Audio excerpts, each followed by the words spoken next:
Description के साथ उन्होंने नीचे अपने स्टॉकिस्ट को भेजा हो, डिस्ट्रीब्यूटर्स को भेजा हो और रिटेलर्स को भेजा हो। कई तरीके की उसमें फ्रॉडुलेंट एक्टिविटीज़, जालसाजी, फोर्जरी के एविडेंस सामने आए। तो ऐसे कुल 5 प्रमुख सुपर स्टॉकिस्ट जो हैं, जो इस प्रकार की गतिविधियों में लिप्त थे, उनको चिन्हित किया गया है। उसमें से 3 जो हैं वो अरेस्ट हो चुके हैं। एक ये भोला जायसवाल, शुभम जायसवाल, भोला ये बाप बेटे हैं। शुभम जायसवाल बनारस का है, उसका फादर जो है वो भोला जायसवाल है। भोला जायसवाल अरेस्ट हुआ है। दूसरा एक विभोर राणा, ये सहारनपुर का है, वो अरेस्ट हुआ है। और तीसरा सौरभ त्यागी, ये गाजियाबाद का है, ये अरेस्ट हुआ है। 2 और जो सुपर स्टॉकिस्ट हैं उनके खिलाफ भी साक्ष्य संकलन की और आगे की कार्रवाई चल रही है। इनसे करीब अभी तक जो ये रिकवरी हुई है, करीब 3.5 लाख बोतलों की रिकवरी हुई है, करीब 4.5 करोड़ रुपए के आसपास।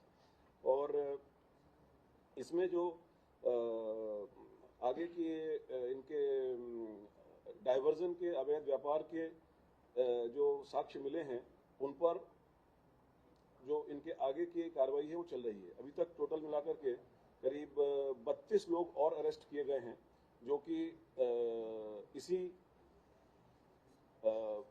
इलीगल धंधे से जुड़े हुए हैं। बाकी इसमें जो एफएसडीए की कार्रवाई है उसके बारे में डिटेल में कमिश्नर एफएसडीए मिसेस रोशन जैकब वो बताएंगी, और उसके बाद आपके कोई प्रश्न होंगे तो उसको स्पष्ट करेंगे।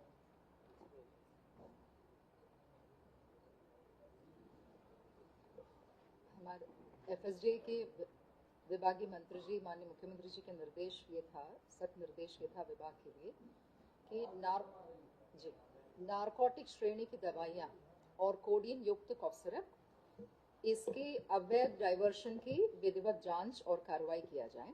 तो नारकोटिक श्रेणी की दवाइयाँ मतलब टैबलेट्स है, जैसे ट्रेमाडोल, अल्प्राजोल, और कोडीन युक्त कफ सिरप। इसमें मैं शुरू में क्लैरिटी एक देना जरूर चाहूंगी कि इसमें प्रतिबंधित दवा नहीं है। जैसे सर ने बोला, एक शेड्यूल एच प्रिस्क्रिप्शन ड्रग है जो कि प्रिस्क्रिप्शन पे देना है। कोडीन रखना या उसको बेचने में कोई गलत नहीं है, वो बिल्कुल विधिक है। समस्या केवल तब है जब थोक मात्रा में सप्लाई करते हैं और उसकी सपोर्टिंग डॉक्यूमेंट्स नहीं रहता है, जैसे परचेस और सेल की आवश्यक प्रपत्र जब नहीं रहता है, तब लाइसेंसिंग अथॉरिटी के तौर पे एफएसडीए इसको वो गलत मानते हैं। तो और दूसरा एक और कंफ्यूजन देखा है इस बीच में कि जो पीडियाट्रिक कफ सिरप को लेकर एक दुखद घटना जो मध्य प्रदेश में हुआ था, जिसमें कुछ बच्चों की डेथ हुई थी, उसमें और इसमें कोई कनेक्शन नहीं है। उसकी जांच अलग से हो चुकी है और ऐसे कोई भी जानलेवा जो पीडियाट्रिक कफ सिरप है यूपी में नहीं मिला। वो सभी जनपदों में और कई सारे ब्रांडों की जांच होकर वो पुष्टि कर चुकी है।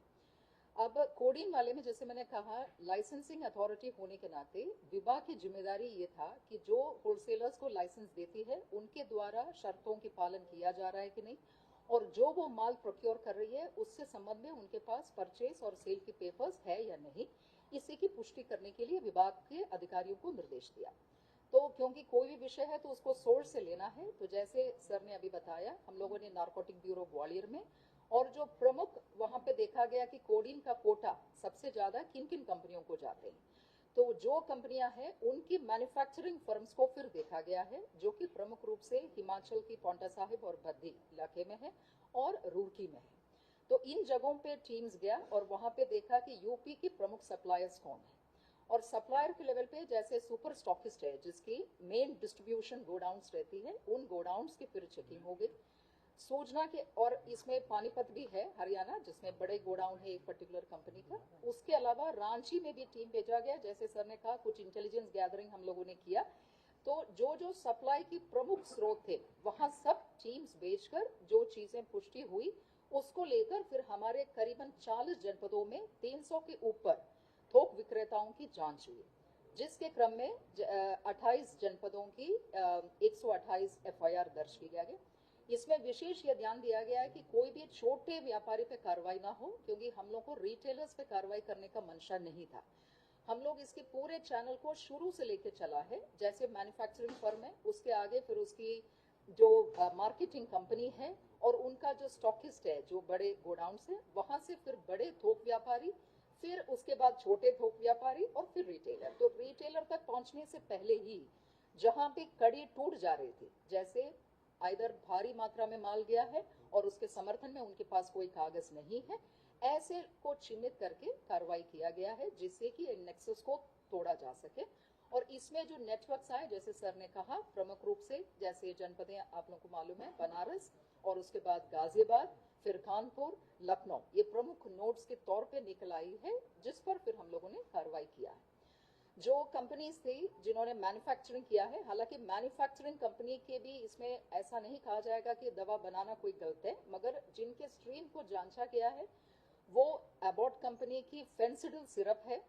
फेंसिडल और न्यू फेंसिडल दो नाम से एबॉट कंपनी की सिरप है, और दूसरा है एस्कॉफ नाम से लेबोरेट कंपनी की सिरप है।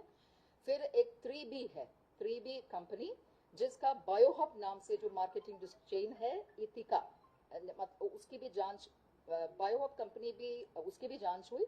और लास्ट में है आरपाइक और इथिका, जिसकी हेडक्वार्टर लखनऊ थी, और उनमें भी ग्लोबिन और शुभम नाम से दो कंपनियों से जो माल बनाया गया है, जिन्होंने इथिका ने डिस्ट्रीब्यूट किया। ऐसे 4 प्रमुख चैनल्स को हम लोगों ने देखा। इन चारों चैनल में जो भी वायलेशन बड़े पैमाने पे मिला है, उसी पे कार्रवाई किया।